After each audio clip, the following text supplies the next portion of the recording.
Aí, Continua sendo uma tristeza, mas de casa. É, pô, Eita, ficou, nós. ficou tenso pra galera que mora longe também, né? Que teve que voltar. Que É, nem então. eu sou de Teresina, do Piauí. Tive que voltar de Aham. lá, eu tinha comprado tudo, né? Alugado o bagulho tudo. Aí a gente teve uma semana e meia de aula e cancelou tudo e a gente voltou pra casa. É. Caraca, velho. Vocês fizeram duas mudanças rapidinho aí. Mas, mas sim, começando contigo aí no caso. Uhum. Bem, você, o que? Você nasceu em Chapecó, não foi? Lá no Foi, interior de Santa Catarina? foi, Então, foi. bem, como é que foi pra tu se mudar pra lá? Como é que foi a mudança? Como é que foi se adaptar lá? Você tinha Pra família lá? Floripa? É. É, então. O lance é o seguinte. Na verdade, quando eu resolvi, né? Tipo, eu ia fazer controle de automação. Eu prestei vestibular tanto para UFSC quanto para PUC do Paraná. Não sei se já ouviram falar. E aí eu, eu não passei no primeiro ano para controle de automação na UFSC. E aí eu decidi começar o curso lá em Curitiba, na PUC do Paraná. Só que ao mesmo tempo eu continuei fazendo o cursinho lá no Paraná. E aí eu fazia tipo Nossa. engenharia de manhã e cursinho à noite. Nossa. Durou 3 meses, aí eu não aguentei fazer as duas coisas ao mesmo tempo, que já estava começando a embaralhar, e eu estava tomando pau nas provas da engenharia, e não estudava Ixi. direito no cursinho, Hum. aí eu resolvi só fazer cursinho. Então, eu estava morando em Curitiba antes de ir para Florianópolis, mas, para ser sincero assim, cara, a transição para Florianópolis foi bem tranquila para mim, assim, eu acho que eu tinha conhecidos já em Florianópolis, então isso ajudou bastante para, né, esse primeiro contato com a cidade, achar lugar para morar, quais são os melhores lugares, enfim, essas coisas foi bem tranquilo para mim porque eu tinha conhecidos por lá já. Ah, então ficou bem mais de boa, Né? Foi assim. bem de boa.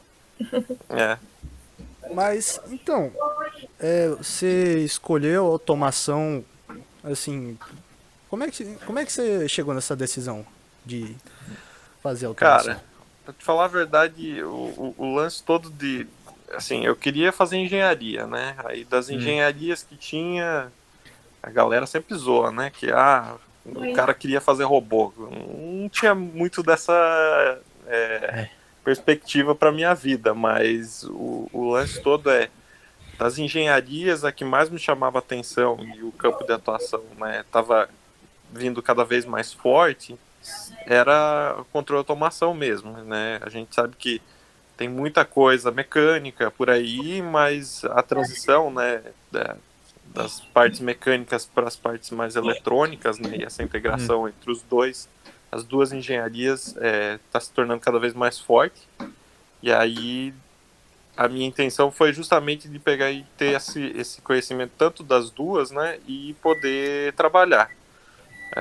Eu tinha na minha cabeça também que eu gostava muito de aviação e tal, essas coisas, e eu tinha também para mim que o controle de automação também era muito empregado na aviação.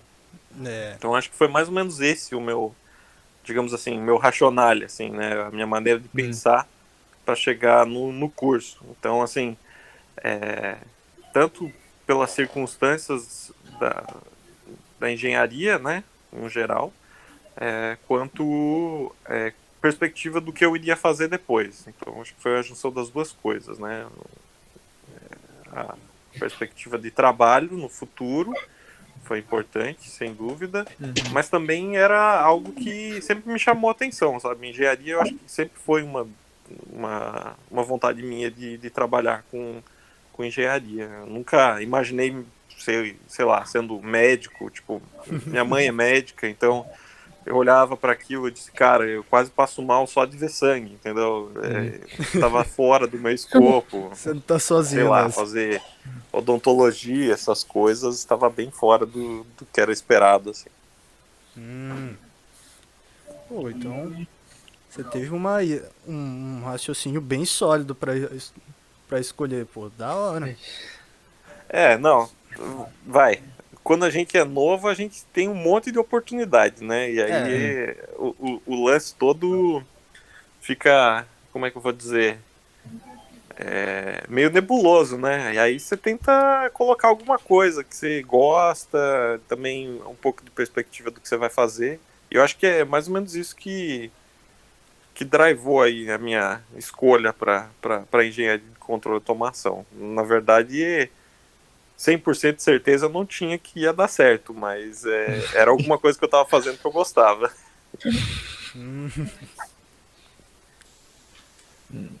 então, bem, falando desse toda essa coisa nebulosa, bem, pelo menos Uhum. comigo, quando eu entrei, a gente entra lá e os professores começam a falar, parece que é um horizonte infinito de coisas e começa a surgir um monte de coisa na cabeça, um monte de dúvida.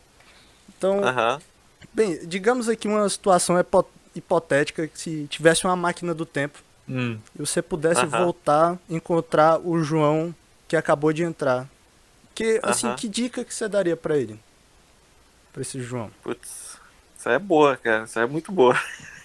É, que eu diria, aquelas dúvidas, cara, eu acho que assim, a primeira coisa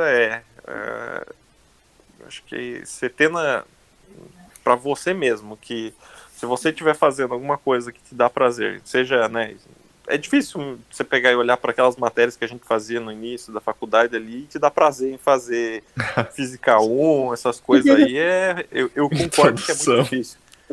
Mas eu acho que tem que ter persistência, cara. No início do curso, principalmente, é bastante pesado, você fica meio sem sentido e você pensa, putz, eu vim pra cá pra pegar e ficar estudando matemática, física, essas coisas todas, e às vezes tomando umas notas ruins, porque você vem, né, do mindset de ensino médio, de cursinho, e aí você começa a tomar pau nas primeiras provas, você esperava, putz, eu achei que ia ser mais fácil, mas não foi.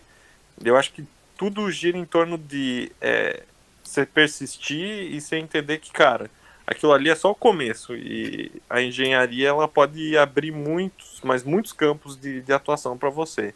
Eu acho que controle de automação é um dos cursos que mais abre opções aí. Vocês devem ter conhecimento aí de vários colegas meus, ex-controle de automação, que vocês podem ver a quantidade de campos de atuação que você pode imaginar para um engenheiro. Então, eu acho que você tem que olhar para essas primeiras matérias como como é que eu vou dizer assim, É como se fosse uma um base, né? portal de passagem para alguma coisa que você queira fazer no futuro, não como uma matéria isolada e que te causa um pouco de insônia, de não conseguir estudar tudo para a prova, aquela coisa toda, né?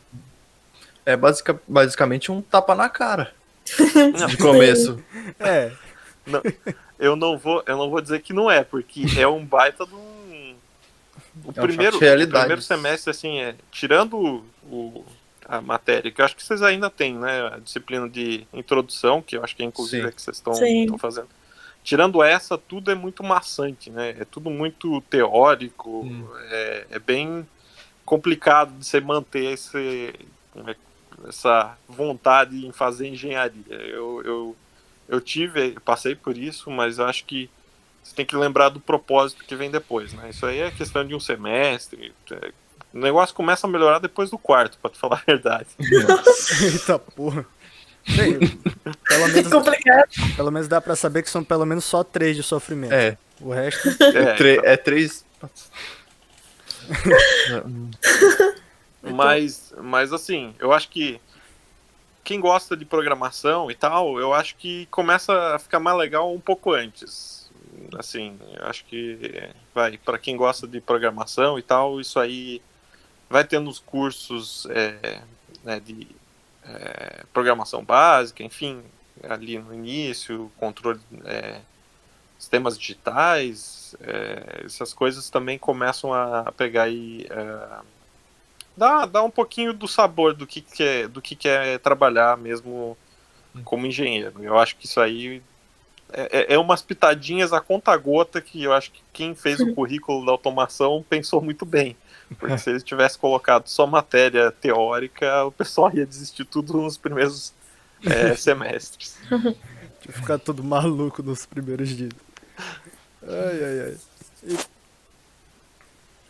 Bem, então, você fez 3 estágios, não foram? Foi isso? Isso, enquanto eu tava fazendo automação, foram 3 estágios. Mas o que? Eles foram lá pro finalzinho, da metade pro final? Como é que foi?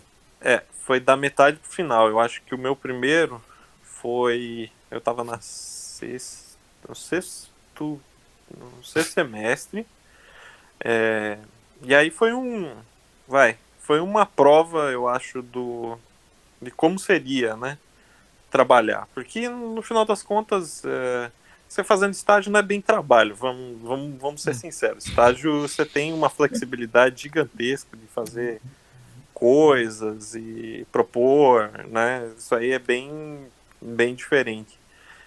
Você tem um horário flexível, você tem menos responsabilidade, porque você é só um estagiário, mas eu acho que, no fundo, os estágios são importantes para vocês experimentarem coisas que vocês podem gostar ou não gostar, porque não adianta você se formar, chegar para procurar trabalho e aí você diz, eu acho que programação é legal, eu acho que eu vou procurar alguma coisa de programador. E aí você começa a trabalhar, um mês depois trabalhando com aquilo, você diz, putz, é um puta saco, não quero fazer, entendeu? E eu acho que, para mim, os estágios foram importantes por causa disso. O estágio, para mim, foi feito na sexta fase, e aí foi um estágio mais voltado para programação, e aí eu tive um pouco de básico lá de modelagem em UML, e aí a gente programou orientado a objeto, né, em Java, para fazer a integração de um database lá com uma interface né, de um torno mecânico, de ultra precisão do laboratório lá de mecânica de precisão, o LMP. Só que 6 meses depois eu vi que aquilo ali estava me deixando um pouco desconfortável, assim. Não era o que eu gostava de fazer. Assim, sinceridade mesmo, aquilo ali estava me deixando assim, aquele gosto ruim de estar fazendo negócio e você não tá curtindo tanto, e aí aquilo foi, foi uma ótima prova para eu entender que não era por ali o meu caminho, sabe? E o meu outro estágio foi um pouquinho depois, se não me engano, acho que foi na 7ª ou na 8ª fase, por aí. Que aí eu fiz o estágio aquele que... Eu não sei se hoje vocês têm também na lista de disciplinas do curso, mais ou menos quando é sugerido você fazer um estágio e tal. A gente chamava de estágio de 7ª fase. E você precisava ter um orientador, você precisava fazer uma matéria, que na verdade era basicamente você apresentar um relatório meio que mensal assim pro professor orientador. E esse estágio foi bem mais legal, assim. Eu acho que esse estágio começou a me trazer para uma realidade do que eu gostaria de fazer. Que foi um estágio numa empresa, ficava em São José, ali do ladinho de Floripa. E aí lá eu comecei a mexer com máquinas de gravação a laser. Eles tinham tanto máquina para gravação a laser quanto para corte de chapas de metal com laser. E o cara que era dono da empresa lá, ele tinha muita vontade de fazer as próprias máquinas, porque ele comprava muita coisa. E a tecnologia laser ela não é tão complicada quanto se imagina, né? Mas ela passa por um controle muito fino, assim, de controle de motores e posicionamento de espelhos para fazer essas gravações, né? Muitos cartões de lembrança, essas coisas que você entrega, né? Dia dos namorados, enfim, Dia das Mães, tem alguns papéis daqueles que eles são cortados a laser. Você só passa uma arte e a máquina mesmo já reconhece e faz o corte, né, do papel. Então, no meu estágio, esse de sétima fase, a gente trabalhou com... Eu era mais a parte de controle dos espelhos, né, da máquina, e tinha um outro cara que era engenheiro mecânico, que aí ele estava preocupado em fazer a parte estrutural da máquina. E aí esse estágio foi legal por causa disso, porque eu consegui, digamos, pegar um projeto que foi do início ao fim, assim, mesmo em 6 meses foi um negócio legal, porque a gente conseguiu terminar a máquina, fazer alguns testes, mostrar o que era capaz de fazer com a máquina. Então, ficou bem legal o projeto no final, assim, deu bastante prazer em ter feito aquilo. Então, acho que esse estágio aí foi bem legal para me puxar para um lugar que eu me sentia confortável na engenharia de controle e automação. E o último estágio aí foi o estágio do TCC, né? Que eu acho que tudo que você faz, ele acaba contando no seu currículo e essas coisas foram acontecendo, né? Então eu comecei a trabalhar com máquina de gravação a laser nesse estágio de sétima fase. E quando o professor, eu não sei se o professor Stemer ainda está dando aula na automação, mas o Stemer ele sempre teve uma conexão com o pessoal da Alemanha, lá da Universidade de Aachen, e sempre tinha alguns alunos que se candidatavam a vagas lá para ser estagiários, e aí ele levava as pessoas, levava os nomes para os professores da universidade, e aí eles escolhiam alguns para fazer estágio na Alemanha durante 6 meses, né? Às vezes até mais, dependendo da vontade de cada um. Mas sempre tive interesse em fazer alguma coisa fora do Brasil. E pensando em engenharia, a gente sempre pensa na Alemanha como uma referência, assim, para engenharia como um todo, né? E eu comecei a fazer alemão, se não me engano, foi na minha terceira fase, eu acho, da UFSC. E eu fiquei estudando alemão até praticamente eu ir para a Alemanha nesse estágio.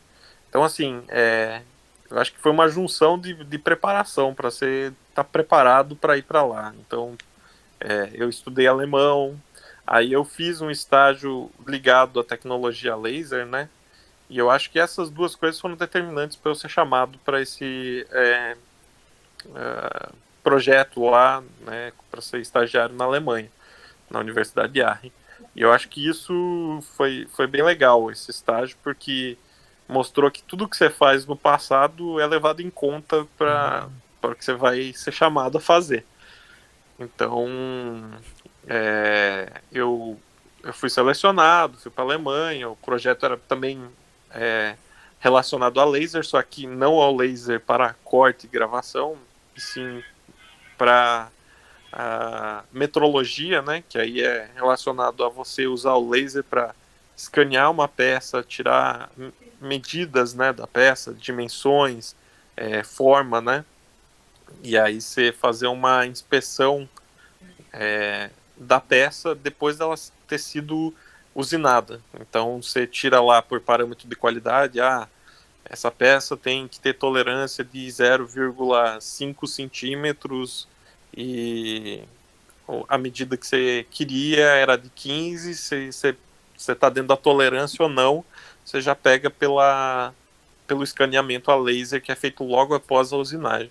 E esse projeto foi bem legal, porque tirando a parte de, uh, de você estar num país novo, lidar com pessoas que têm um pensamento diferente de você, né?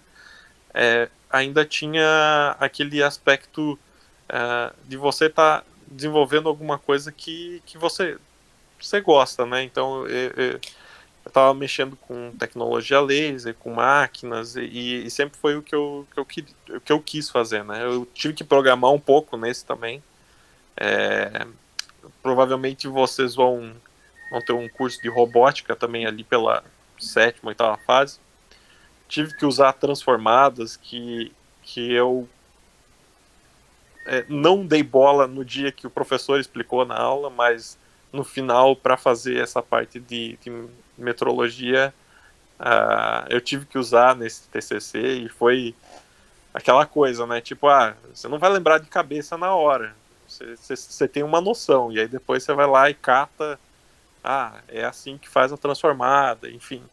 Eu acho que foi bem legal, porque deu para, quando a gente, parece clichêzão de entrevista, né? Que a galera fala assim, porque eu quero aplicar os meus conhecimentos de engenharia, né? Blá, blá, blá. Na verdade, cara, são poucas coisas que você usa, mas quando você usa, você diz, putz, eu lembro que eu estudei sobre isso. E aí é legal, porque você traz aquele conhecimento, você diz, putz, é isso que a gente precisa para pegar e matar a charada de como posicionar a peça de forma adequada para medir as dimensões dela, entendeu? Eu acho que esse TCC foi legal por causa disso. E, assim, o projeto foi super legal, com os professores lá também eram super legais para explicar, tinham paciência para explicar, porque no final você está se formando, mas você é um cara novo, e eles têm esse cuidado em... por ser uma universidade, eu acho que eles não tinham tanto uma pegada de trabalho, que na verdade é produzir, entregar logo e começar a fazer dinheiro. E na verdade, quando você está fazendo projetos dentro de universidade, o foco é totalmente outro. O foco é realmente conhecimento e experimentar. Então existe muita carga teórica, né, e pouca carga, digamos assim, prática e financeira também por trás, né? Eu acho que isso foi legal, que deu para ver esse lado de aplicar, ter conhecimento teórico, enfim. Eu acho que foi bem legal por causa disso. Mas eu acho que eu já falei bastante dos estágios aí. Foram 3 estágios. Poxa, Monstro. muito bacana. Mas, bem, você disse que começou a fazer alemão na 3ª fase. Ué, você já tinha o quê? Uma expectativa de ir pra Alemanha? Ou sei lá. Eu sempre tive... assim, inglês hoje não é diferencial nenhum, né? Então, inglês é um negócio é o mínimo, que né? é o mínimo, exatamente. É o que se espera de um engenheiro. Porque, cara, é muito difícil você viver no mundo da engenharia sem ter inglês, assim. É bem complicado. Então, sendo o inglês um negócio que não é diferencial, eu decidi escolher uma língua nova, e sim, eu tinha uma perspectiva de ir para a Alemanha. Essa era a verdade. Assim, se ia dar certo, não sei, mas era uma aposta numa língua que eu tinha interesse em fazer. E no fim deu certo, né? No fim acabou dando certo. Acho que tudo tem uma coisa acaba puxando a outra, né? E a gente nem sabe porquê, mas as coisas acontecem. Realmente. Bem, vai, fala. Manda bala. Entre as matérias do curso, tu já comentou antes, né? Que nem todas a gente acaba utilizando. Delas, tu achou que foram mais decisivas na entrada pro mercado de trabalho? no caso, e quais foram as que tu menos utilizou? Nossa, eu acho que eu vou ter que pegar e olhar lá nas disciplinas que eram ofertadas, assim, mas eu acho que, como eu falei aí, essa matéria de robótica, eu nem sei como é que era o nome direito, se era robótica mesmo que chamava ou não. Eu lembro que foi uma que eu utilizei em estágio. Por incrível que pareça, sistemas de controle lineares que tem os sinais 1 e 2, não sei se ainda chamam assim, mas enfim, que é o básico do controle, e cara, eu usei muito disso no meu mestrado e no começo do projeto como engenheiro de comandos de voo lá na Embraer. Então, assim,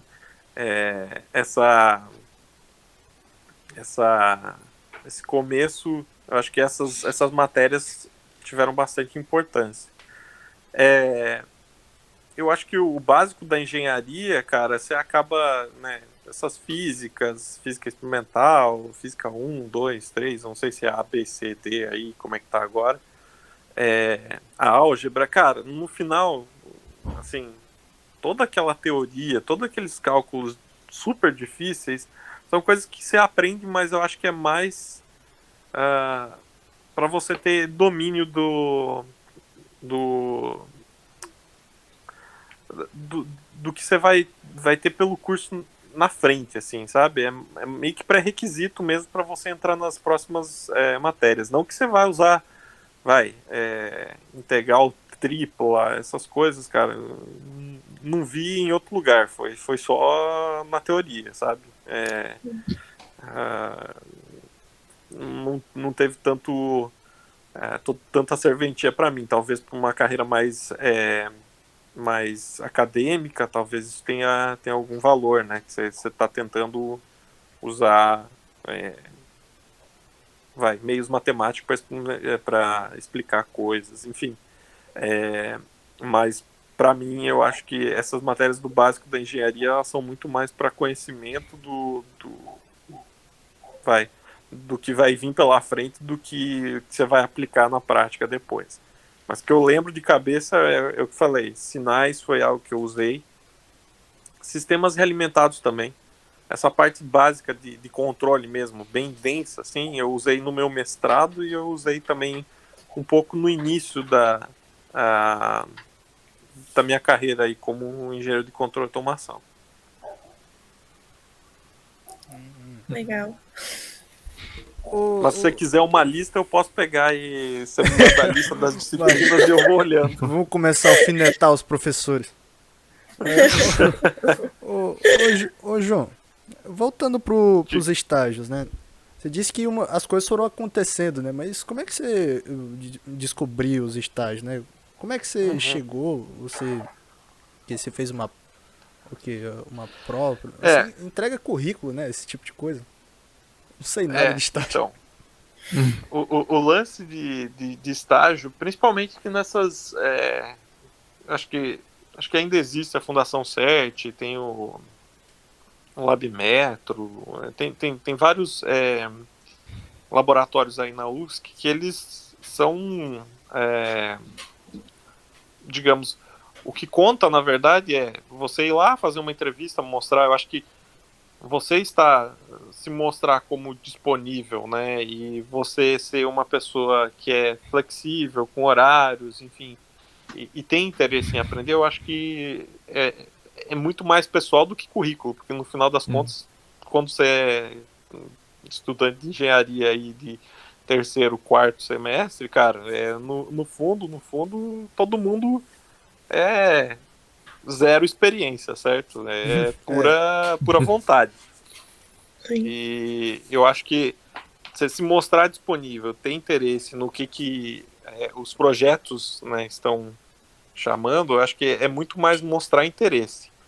Sim, existe e existia no meu tempo, provavelmente agora também existe, uma seleção que você precisava mostrar o seu IAA, né? o índice de aproveitamento, que é basicamente as notas, um acumulado das notas, né?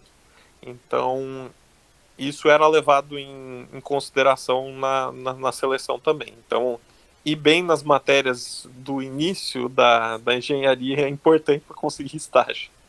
Isso acho que vocês têm que pegar e ter em mente. Acho que vamos pegar e passar tudo na média. Ok, pode passar tudo na média. Talvez seja um pouquinho mais difícil de arranjar estágio também. Mas, para mim, eu acho que a minha nota não era lá grandes coisas. Eu nunca fui o melhor cara da turma. Eu sempre fui um cara que tava, na média da turma. Não tava super acima, não tava super lá embaixo.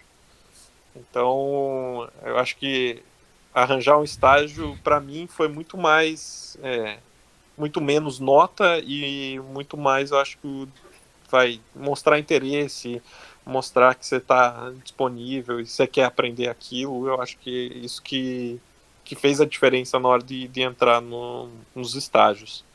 Como que eu achei os estágios? Aí, cara, não consigo lembrar de cabeça, assim, mas eu lembro que o estágio que eu fiz fora da UFSC, que foi na empresa de corte e gravação a laser, a Alquimat, ela foi, na verdade, acho que foi o professor Augusto, que eu acho que nem está mais no curso, mas ele que me passou o contato e estava passando uma lista de pessoas que queriam pegar e trabalhar com aquilo, e aí eu conversei com ele. Então foi por indicação de um professor, né? O da Alemanha foi pelo professor Stemmer, e o outro, cara, o do LMP, eu não lembro. Pra te falar a verdade, eu não lembro como é que eu achei aquele estágio, mas deve ter sido, assim, algum processo seletivo que foi aberto, porque eles abrem processos seletivos para esses laboratórios, né? Da mesma maneira como eles fazem para CERT e tal. Mas você sabe por que você fez eles? Por que você escolheu esses ao invés, sei lá, dos outros? Por que eu escolhi? Cara, o primeiro foi para experimentar mesmo. Não vou mentir, assim.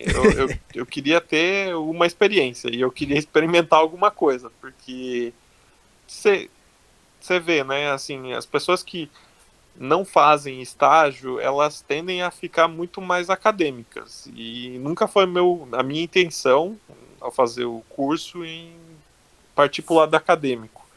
Então, eu acho que se você deixa o curso passar sem fazer estágios, eu acho que você perde a oportunidade de conhecer coisas práticas, né? E você fica muito voltado para a academia, assim. Então, eu acho que o primeiro estágio foi pura experimentação. O próximo eu já olhei com mais cuidado para ver o que eu ia fazer, porque eu também ia fazer um relatório de estágio, né? Esse do LMP não teve. Então foi uma experimentação. Aí os outros que eu tinha que pegar e fazer um relatório, e aí você ia se dedicar muito mais, eu acho que aí eu olhei mais o que é que eu realmente iria fazer, o que eu deixaria de fazer. Mas acho que no fundo, o que me leva a escolher as coisas é o que você vai fazer, se você gosta, porque a gente, quando você é novo, né, e você está experimentando coisas, cara, vai pro que você gosta, né? Se não der certo, não é o fim do mundo. Eu acho que é por aí, entendeu? Estágio é experimentação. Não pode ficar grilado. Putz, eu aceitei isso daqui e agora eu tenho que pegar e ficar até o final. Não. Eu acho que você tem que ser sincero com você e com o cara que te contratou lá para ser estagiário. Eu acho que é importante você está dando o seu melhor onde você está, entendeu? Do contrário, fica bem complicado você pegar e fazer aquilo por obrigação.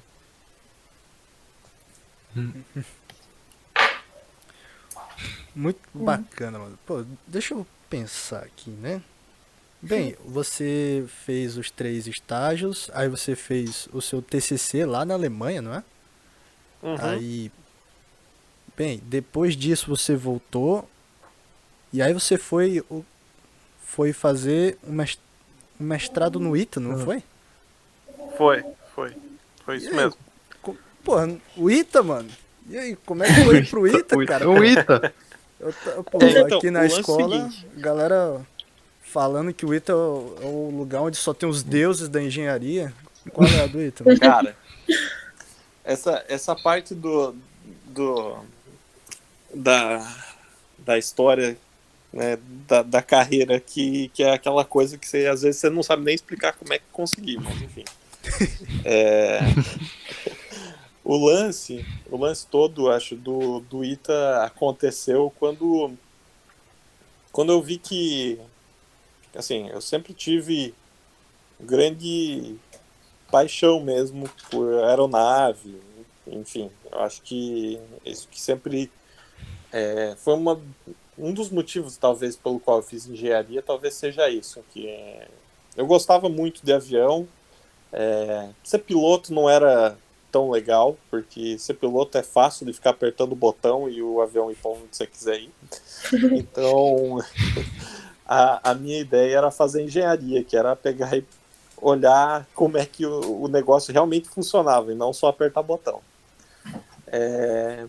E aí, quando eu terminei o curso de engenharia contra automação, me formei, e aí você começa, tipo, cara, e agora? O que a gente vai fazer? Aí eu revisitei aquela minha vontade de trabalhar com engenharia aeronáutica e comecei a procurar coisas relacionadas a isso no Brasil, que é extremamente limitado. E aí, o que você acha? Você acha a Embraer e algumas, terceiras da Embraer ali por perto. E aconteceu naquela época que eu estava procurando, eles abriram um programa de especialização em engenharia aeronáutica, chama PEE. E a Embraer, ela tem esse projeto junto com o ITA. E basicamente a ideia da Embraer é uma ideia muito interessante, cara, porque a ideia da Embraer é, tipo, eu sei que eu não vou achar muitos engenheiros aeronáuticos, né, capazes de entregar o que eu preciso, né, num curto espaço de tempo. Então, o que a Embraer fez, ela desenvolveu esse programa para capacitar mesmo os engenheiros recém-formados. Então, o escopo é pessoas recém-formadas que têm interesse em trabalhar com engenharia aeronáutica e tal.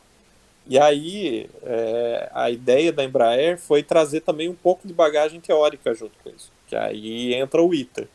Então, a gente tinha, no programa de especialização, o mestrado do ITA, nós tínhamos matérias com professores do ITA, e matérias mais práticas com os funcionários da Embraer, assim, pessoas que trabalham com a parte que a gente chama de engenheiro-chefe, que aí são os deuses da aviação que sabem o que fazem, porque sabem o que fazem, e não tem teoria por trás, porque é assim desde que os caras fizeram um avião, e sempre deu certo.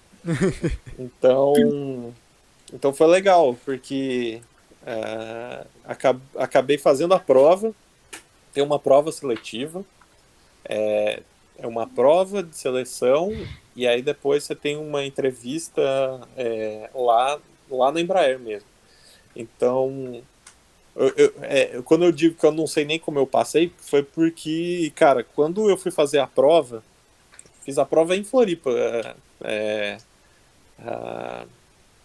se não me engano foi no final do ano, tipo outubro, novembro, por aí, que eles geralmente fazem no final do ano. E eu fiz a prova, cara, e eu fui fazer a prova, e aí qual o conteúdo da prova? É tudo de engenharia, tá ligado? Aí você pensa, Nossa cara, senhora. como assim tudo de engenharia? Aí você vai estudar o quê, cara? Aí eu tentei estudar algumas coisas e ver o que eu podia, né?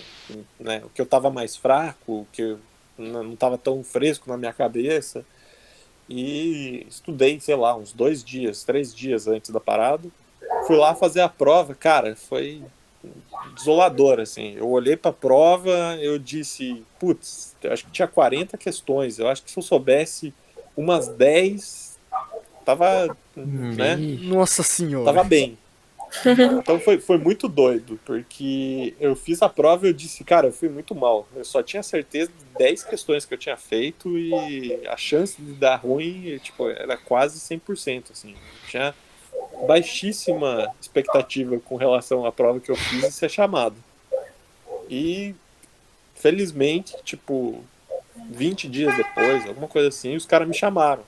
Assim, eu não sei explicar, eu não sei a minha nota, eu não sei nada. Eles só me chamaram. Ou seja, teve gente que foi pior. Só pode. Só pode. Eu acho que a ideia do ITA, eu acho que é assustar com essa prova. Tipo, vamos destruir os caras na prova e aí a gente seleciona os menos pior, né? Que bem, uma Mas prova aí dessa é uma aconteceu, competição, cara. né? Foi legal. Então. É uma guerra isso.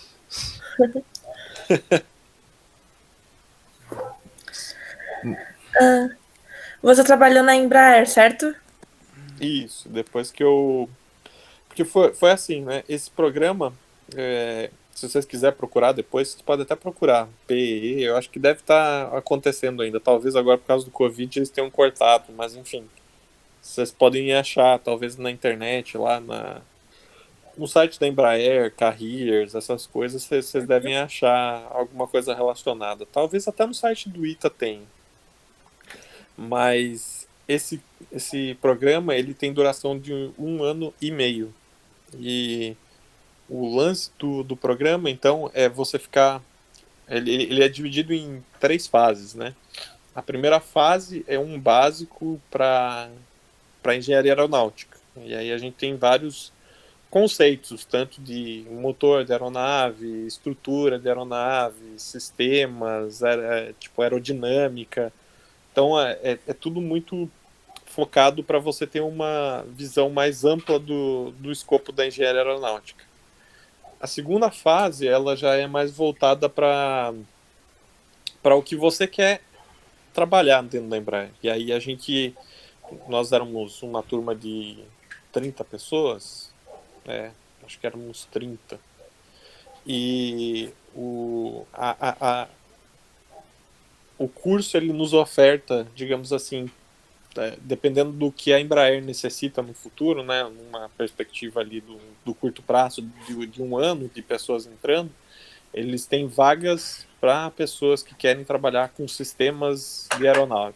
Eles têm vagas para pessoas que querem trabalhar com estruturas, com aerodinâmica, aeronáutica, com manufatura.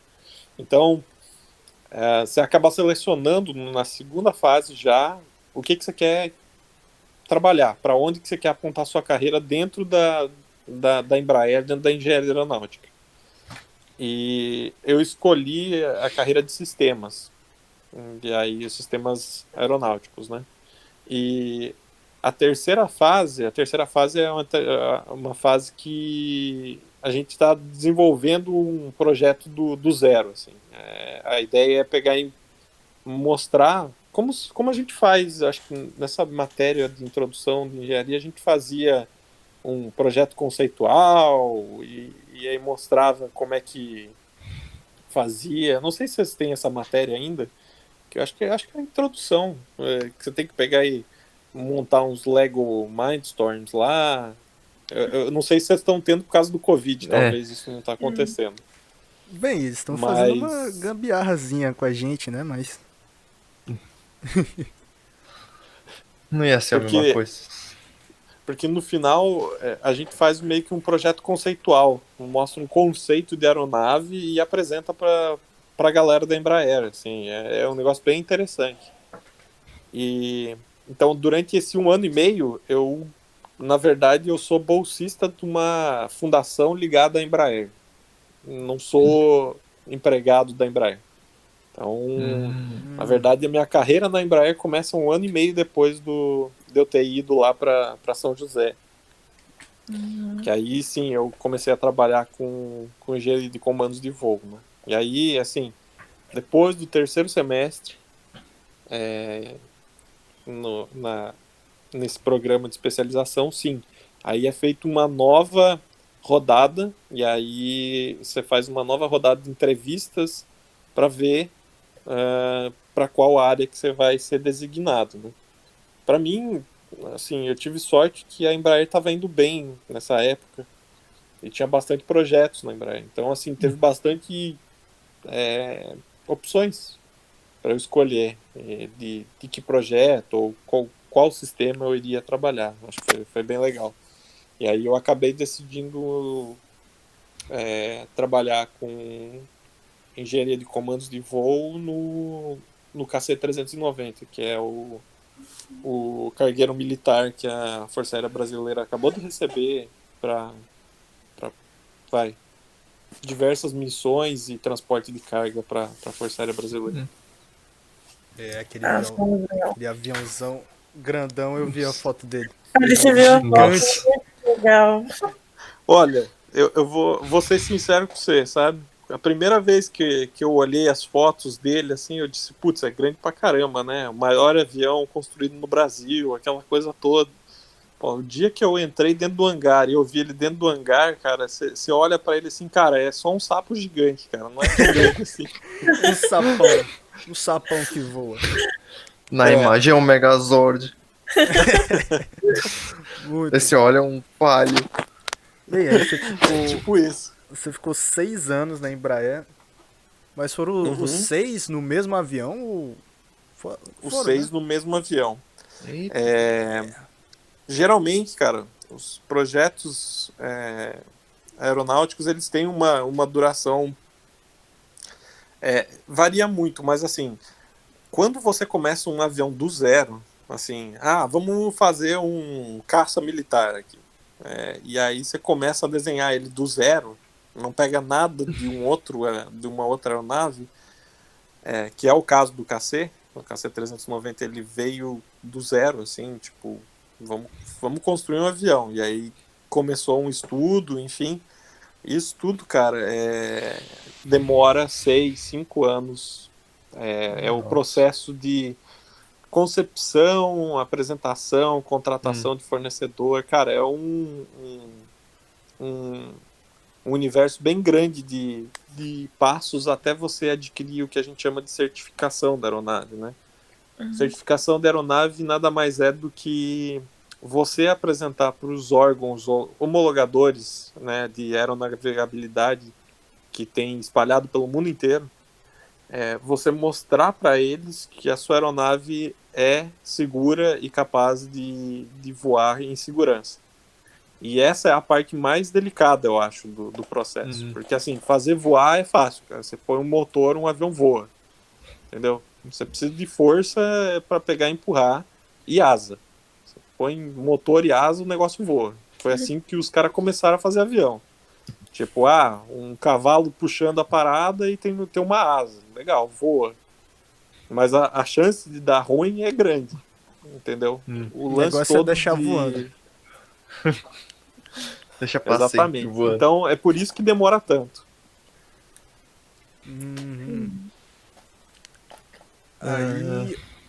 Aí você ficou bastante tempo na Embraer e você foi pra Rolls-Royce. Isso. Aí, então, como é que você chegou na decisão de ir pra Rolls-Royce? Cara, eu acho que assim, ó, é uma junção de fatores, né? Porque assim, dentro da engenharia de controle, da engenharia de comandos de voo lá na Embraer, eu trabalhei com side stick, que é a parte de controle, é o que o piloto passa, é o input do piloto para direcionar a aeronave para um lado, para o outro, para baixo, para o outro, enfim. Eu trabalhei também com a parte de controle de superfícies, né, atuadores que mexiam a superfície da aeronave. Trabalhei com o computador de comandos de superfície, e esse computador é onde vai todas as leis de controle, que é muito parecido com sistemas realimentados e sinais, assim. Basicamente essa é a teoria. A aeronave ela é regida por diversas leis, né? A gente tem leis longitudinais, laterais, enfim.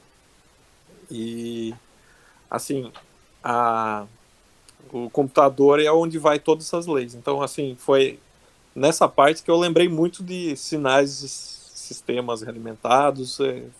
Teve um grande uso, assim, da minha capacidade intelectual adquirida no curso para entender o que estava acontecendo ali dentro. Eu acho que é uma parte legal que eu acho que vale a pena pegar e trazer aqui para vocês, que nem tudo que você vê aí fica só na teoria, tem muita coisa que é empregada assim mesmo. Dentro do computador de comandos de voo tem muitas leis de controle. E tirando isso, eu trabalhei também com flap slat, que é a superfície que dá... Quando vocês já voaram de avião, vocês sabem, é aquela parte da asa que estende quando você pousa e decola, né? Então, eu trabalhei com o controle daquilo. É um sistema bem mecânico, mas tem sim um controle por trás, porque a gente precisa comandar somente nas horas certas, né? Não é para sair comandando a revelia, e ele é um sistema bem crítico, porque assim, aqueles painéis eles têm resistência. Se você abrir ele numa velocidade muito alta, ele pode soltar, desprender do avião, e essa parte é crítica, né? Crítica para o voo. Com relação às outras partes, né? Tipo side stick e controle também dos atuadores de superfície, cara, é tudo muito crítico, tudo relacionado com o comando da aeronave, e né, eles são bem críticos e complexos, porque você tem várias, como a gente chama de similaridades, que é vários computadores pensando ao mesmo tempo, comparando os resultados para ver se a próxima ação que ele vai tomar é a ação correta, entendeu? E eu acho que essa experiência em sistemas críticos, né, flight controls, né, comandos de voo, é um sistema bem crítico para a aeronave. Se você perder controle da aeronave, a chance de você perder o avião muito, mas muito grande. Você não consegue subir, não consegue descer, ou não consegue virar, é muito provável que o avião seja perdido mesmo. E tirando, consequentemente, vidas dentro do avião, né? Acho que essa é a parte dos sistemas da aeronave. Eu acho que um dos sistemas mais complexos e safety critical, que a gente chama, é flight controls mesmo, né? Engenharia de comandos de voo. E quando você pergunta como é que eu fui parar na Rolls-Royce, aí é um pouco do mundo da aeronáutica. Eu acho que o mundo da aviação e aeronáutica no mundo, ele é muito limitado. Então, assim, vocês voam de avião e vocês vão achar basicamente 3 ou 4 fabricantes de aeronaves. Vocês vão achar Boeing, Airbus, Embraer e Bombardier. É bem difícil você achar outra coisa que voa que não seja desses caras, tá? Eu estou falando aqui de aviação regional, tá? Aviação civil. Eu não estou falando de militar e executiva. Então, o lance é essas empresas, elas detêm, a Boeing e a Airbus, elas são muito grandes e o market share delas é gigantesco. As outras, elas comem umas beiradinhas de mercado, tipo a Embraer, ela sempre pegou uma beirada de mercado de aviação regional. Ela nunca competiu com Boeing e Airbus.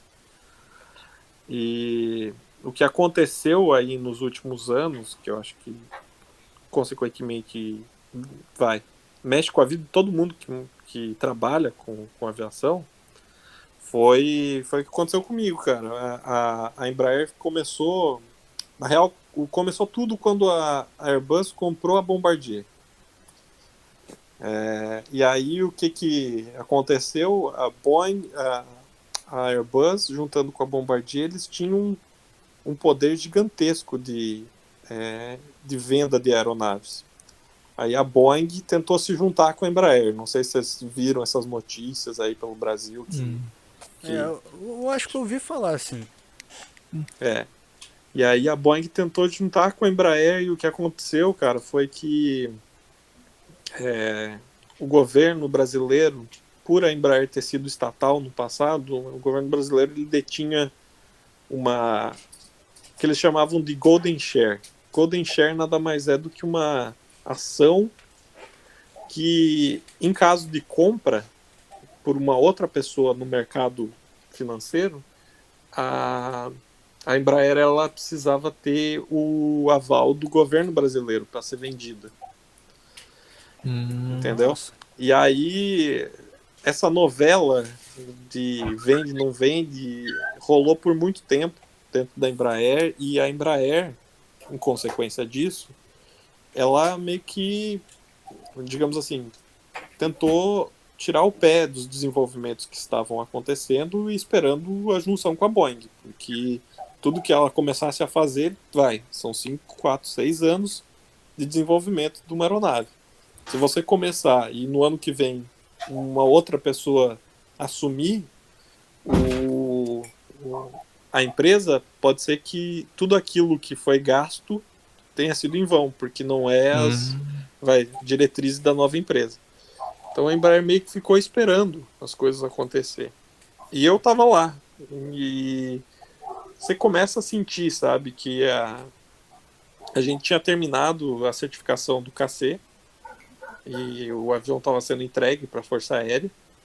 E a minha decisão foi de começar a procurar outras coisas em outros lugares relacionados com a aviação, por causa de toda a minha carreira como um engenheiro comandos de voo. E aí surgiu essa oportunidade de ir para a Inglaterra, só que não seria para trabalhar com comandos de voo, seria com controle de motor. E aí, cara, aí é aquela junção de fatores, pouca perspectiva do que queria acontecer dentro da Embraer, aliado com uma possibilidade de trabalhar no exterior, ainda com aviação, e uma parte de controle, né, que é o que eu sempre trabalhei. E aí acho que foi esse o motivo pelo qual eu cheguei na Rolls-Royce, né? Nossa senhora. Porque é uma história bem... as coisas acontecem e você tá ali assistindo, né? E aí é gente indo embora e você vê que o negócio tá ficando ruim. A empresa ela não começa a demitir em massa por qualquer coisa. Você vê os movimentos da empresa, né? As coisas vão começando a ficar mais devagar, e aí você entende, né? Não tem tanta pressa para fazer as coisas, aí você entende, tipo, tem alguma coisa que está acontecendo que está freando os desenvolvimentos, né?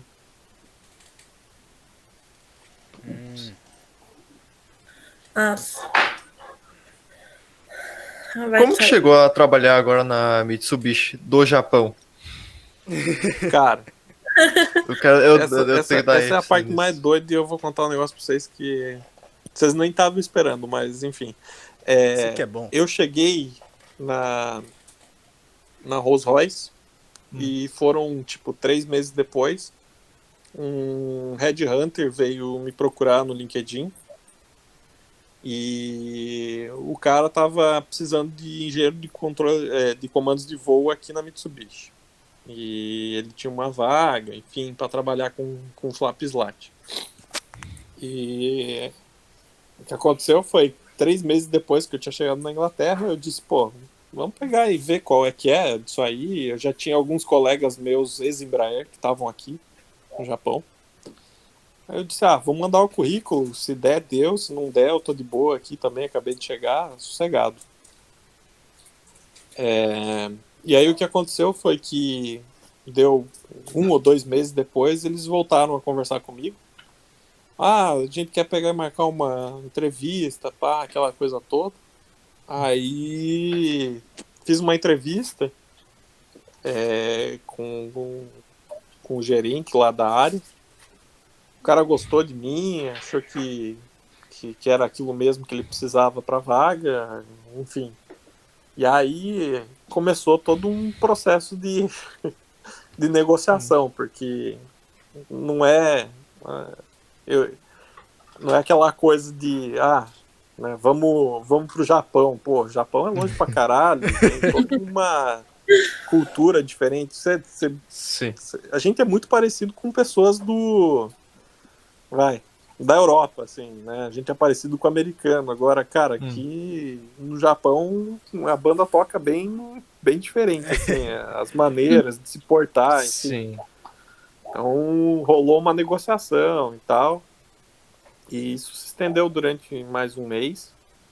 E aí eu acabei decidindo vir para cá, depois de muitas conversas com o pessoal daqui, enfim, porque você acaba mudando, você muda a sua família, né? Vem esposa, enfim, e isso tudo conta, né? E aí a gente fechou, aí comecei o processo de visto, emissão de visto de trabalho aqui pro Japão. Só que isso aí também demora um tempinho, né? Tanto é que eu vim para cá em março. Eu cheguei aqui em março. E março provavelmente era para vocês começar as aulas aí começou a pegar Covid e tal. Eu cheguei aqui no Japão em meio, digamos meio assim, a zoeira já. O fechão começou, o Japão começou a fechar as portas quando eu cheguei aqui. Nossa. Fui uma das últimas pessoas que entrou no Japão. E o Japão, ele sempre teve o caso, essa parte, o número de casos muito contidos aqui no Japão. Eu acho que eles têm uma capacidade de, como é que eu vou dizer assim, de identificar o que eles chamam de clusters, né, que é o lugar onde foi transmitido e as pessoas identificar rapidamente. Sim. E eu acho que eles conseguiram controlar isso de uma maneira legal. Então, assim, o Japão, todo mundo usa máscara e vai para onde quiser. Tá de boa, desde que seja dentro do Japão. E aí eu comecei a trabalhar na Mitsubishi. Agora deram 6 meses que eu tô, mas a Mitsubishi ela também sofreu com o tal do Covid, né? Então, o que aconteceu com a Mitsubishi tinha 2 projetos, reduziu para 1, e hoje tá com um grande problema com esse 1, porque o custo de desenvolvimento de aeronave é muito alta. E o retorno dessa grana só vem depois que os aviões começarem a ser entregues para os operadores. Então, nada mais é do que, os caras ficam tirando dinheiro, para daqui 1-2 anos começar a entregar avião, digamos.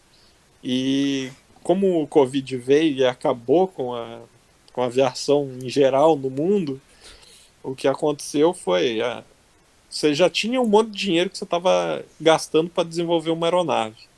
E aí a perspectiva dos próximos 2-3 anos para a aeronáutica é de uma baixa demanda por aviões, e as empresas aéreas vão tentar, vamos dizer assim, compensar as perdas, né? Então, pensa assim, vou comprar avião novo ou vou continuar usando avião de 5-10 anos atrás? Vou continuar usando os velhos, porque adquirir avião novo é mais custo. Então, a Mitsubishi ela sofreu com isso e acabou colocando muitas pessoas, cortando muitas pessoas. O que aconteceu comigo foi que eu fui uma das pessoas selecionadas para serem cortadas, porém, como eu tinha um contrato que eles chamam de temporário, eu não fui sumariamente demitido, eu fui colocado em layoff, que é o que aconteceu na Embraer também. Só que, cara, quando eu fui colocado em layoff, eu disse, cara, o negócio é esse, tipo, não vou ficar aqui esperando o negócio acontecer, né? E eu comecei a procurar outras coisas pelo mundo, né? Porque é complicado, tipo, nessa parte de aeronáutica, você achar algum lugar para trabalhar. E aí, alguns meses atrás, foi 2 meses atrás, eu consegui um contrato e eu tô indo pra Alemanha amanhã. Amanhã eu tô indo pra Nossa. Alemanha. Oh, Eu vou começar a trabalhar lá numa daquelas empresas que estão fazendo os. São uns drones voadores que levam gente. Chama Volocopter o nome da empresa. E eu vou começar a trabalhar na próxima segunda agora. que massa. Então, essa era a surpresa que eu tinha pra vocês. Pois é, Reviravolta. uma puta de uma Mas reviravolta. acontece, essas coisas, cara, a gente não programa. Eu não planejava ficar 8 meses só na Inglaterra, eu não planejava ficar só 6 meses no Japão. Deu nem pra sentir o gostinho do Japão direito. Não, Aproveita. cara, eu acho que deu pra conhecer bem o Japão, assim. O Japão ele não.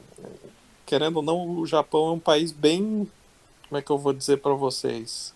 É previsível, assim. Os japoneses são pessoas calmas, são pessoas extremamente dedicadas ao trabalho. Não tem nada diferente do que a gente imagina, assim. É só os costumes que pra gente parecem diferentes, as comidas parecem diferentes, mas assim, o estereótipo de um japonês é o que a gente pensa mesmo. É um cara super dedicado ao trabalho, é um cara que gosta distância um do outro, eles têm o personal space deles bem definido, eles gostam de cumprimento é só abaixar a cabeça, nada de, né, aquela coisa toda de De pegar brasileiro. tipo brasileiro que você vai lá, cumprimenta com a mão, aí você, viado, dá um abraço no cara, essas coisas, sabe? Eles não fazem isso aqui, é muito difícil você ver. Ah, cara.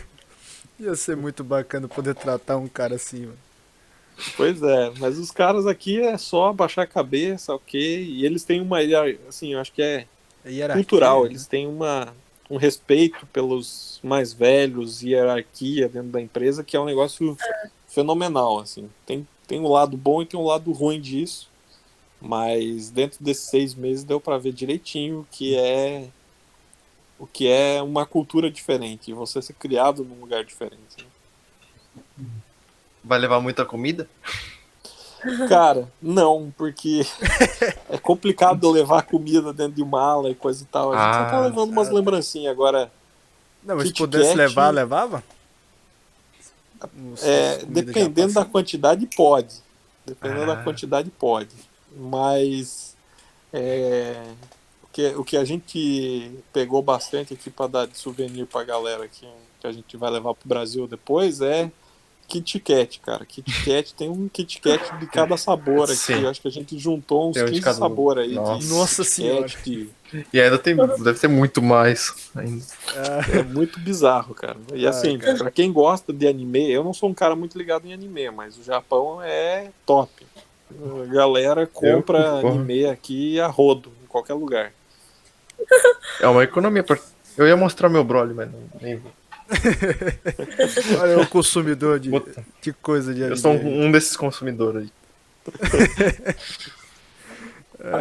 Vale a pena, cara. Vale a pena Vai. pegar uma promoção de passagem e vir pro Japão. Olha, não tem nada igual, viu? É um paraíso.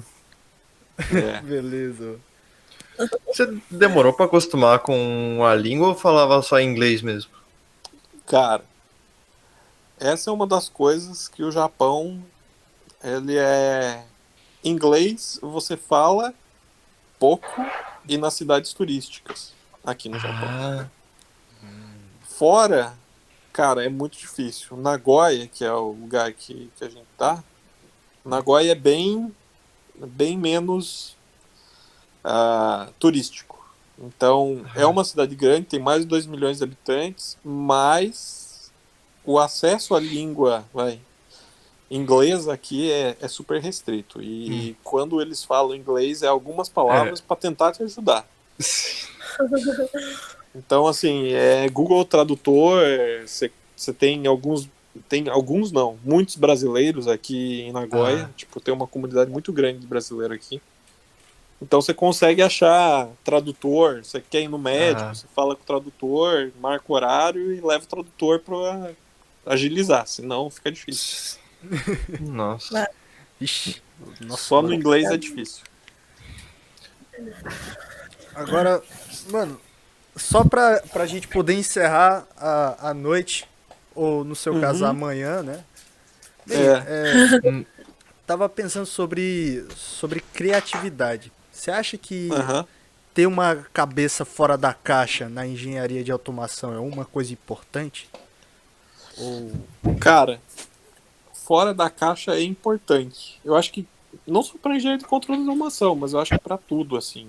É importante você pensar fora da caixa. Eu acho que se você pensar na engenharia como um todo, eu acho que todos os engenheiros têm que. Hoje, a engenharia é um dos campos que, se você olhar, a gente tem bastante gente trabalhando com engenharia. E eu acho que o diferencial é justamente você mostrar que você tem esse pensamento um pouco mais aberto, porque você vai fazer um motor da maneira que sempre foi feito, não tem diferencial nenhum. Então, o pensar fora da caixa é importante por causa disso. Eu acho que para engenharia é sim. Assim, a engenharia é um campo muito, vamos dizer assim, já teve muita gente que escavou esse túnel da engenharia, entendeu? Se você quiser fazer alguma coisa diferente, você tem que ajudar a cavar um pouquinho mais fundo. Já falando da engenharia aeronáutica, o mundo que eu estou vivendo agora, cara, é legal pensar fora da caixa, mas você tem muitas restrições. Principalmente quando você fala de sistemas aeronáuticos. Então, cara, você não vai conseguir aprovação desses órgãos homologadores, né, de safety, né, se você vier com uma proposta muito fora da caixa. Por quê? Porque os computadores desses computadores de voo, que eu falei que é o que carrega as leis de controle, eles são antigos. Para te falar a verdade, eles são bem antigos. E por que a aviação ela tem esse aspecto? Ele tem esse aspecto inovador, mas ao mesmo tempo ele tem um aspecto bem conservador desse ponto de vista de segurança de voo. Então, esses computadores mais antigos, eles têm mais dados históricos de qual a probabilidade dele falhar, qual a chance dele dar tela azul e você perder o controle da aeronave. Então, assim, você pode pensar fora da caixa dentro da engenharia aeronáutica, mas tem limitações. Muito mais limitações de quando você tá trabalhando com, sei lá, eletrodoméstico, entendeu? Então, assim, você pode fazer coisas diferentes, mas com restrições dentro da aeronáutica. Eu acho que o pensar fora da caixa é importante em todos os lugares. Só que em alguns lugares você vai ter mais restrições do que você pode fazer, em outros lugares menos.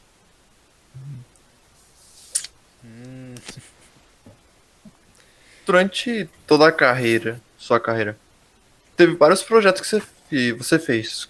Qual que você gostou mais de fazer? Cara, ó, eu acho que é pela duração também, mas assim, um negócio que deu muito prazer em fazer foi trabalhar com comandos de voo no KC, assim, você vê aeronave. Cara, eu passei horas dentro do avião tentando entender problemas que o sistema estava tendo. Então, assim, acho que o tempo e acho que também porque foi meu primeiro avião, meu primeiro contato, né, de trabalho, assim, para valer. Foram viagens para fornecedores dos sistemas fora do Brasil. Fui para Inglaterra, fui para os Estados Unidos, para a França. Eu acho que isso traz uma paixão assim pelo projeto e o que eu fiz lá. Então acho que de todos, eu acho que esse foi o mais marcante para mim. Eu acho que pelo tempo e pelo significado também, vai, não só o significado para mim como, né, começo de carreira, mas também o que o projeto significa para o Brasil, assim, né? Eu acho que, querendo ou não, a gente faz universidade federal, a gente tá sendo selecionado num vestibular, aquela coisa toda, né? E você tem um compromisso com a sociedade, com o país que você mora. Eu acho que ter trabalhado com o KC foi bem interessante nesse sentido de estar retribuindo para o Brasil, né? Que a aeronave vai ficar no Brasil, a própria Força Aérea Brasileira, ela é uma das detentoras do conhecimento e dos royalties das vendas desse avião. Então, eu acho que é uma, digamos assim, para mim foi tanto uma realização pessoal quanto também do ponto de vista de retribuir para a sociedade brasileira, né? Ter entregado um avião de primeira linha, assim, tem muita coisa tecnológica dentro do KC, são diversas missões que o avião faz. Então eu acho que isso marcou bastante para mim. Uhum. Bem, eu acho que a gente não tem nada mais pra tentar extrair de você. Trai. Eu Legal. acho que a gente é tudo por hoje. Bem, a gente ficou o quê? Uma hora direto conversando? 1h20 por aí. 1h20. Nossa senhora. Bem, a Lumine Não tava parece, pedindo um vídeo de meia hora cru e a gente ficou 1h30. Porra, é uma puta Vai dar um trabalho, hein? mano. Rapaz, muito Que eu obrigado. acho que não tem nada o que editar nisso. Foi tudo objetivo. Meio que. Mas Sim. eu falo pra caramba também, vocês podem cortar aí. Nossa. Bem, eu tava. Mas foi uma conversa bem boa. Bem, o cara que vai editar sou eu, né? Eu posso tentar fazer duas versões aí, né? Uma versão que, bem, eles pediram pra gente editar pra ele ficar de um vídeo de 10 minutos. Então eu posso fazer um de 10 minutos, jogando um monte de coisa fora. Eu posso fazer um, sei então. lá, de 20, de meia hora, com todo esse conteúdo maravilhoso que a gente teve hoje. Não, eu acho que o importante, cara, pra vocês, acho que é isso mesmo, cara. Eu acho que é tentar sumarizar aí alguns pontos. Eu acho que a vivência pra vocês agora, né, dentro da automação, eu acho que é importante vocês pegarem e falar.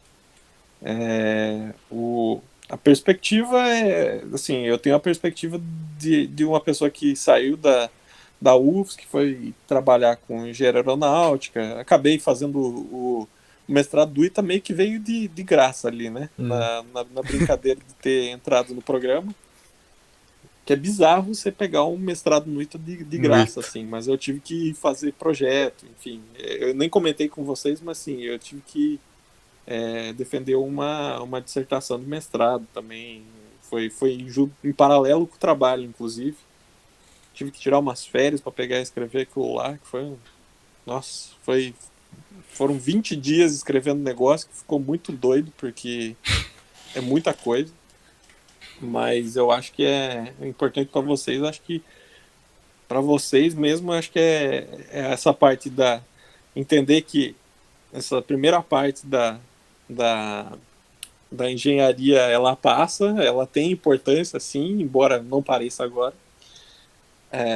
E acho que o negócio é ter persistência agora no início, experimentar com estágios assim que possível. Eu diria que eu até fui uma das pessoas que começou até tarde, eu acho, a fazer estágio. Eu comecei a fazer estágio na sexta fase, mas geralmente a galera começa na quarta, quinta fase. Eu acho que é importante mesmo experimentar, assim que puder, vocês comecem a fazer estágio. Experimente, se você não gostar, tem que ser sincero com você e com as outras pessoas que estão lá, mudar assim que possível, procurar alguma outra coisa que te traga prazer em fazer, tentar de novo, se começou a trabalhar, não deu, vai pro próximo. Estágio é isso aí mesmo. Eu acho que para vocês, durante o curso, é isso.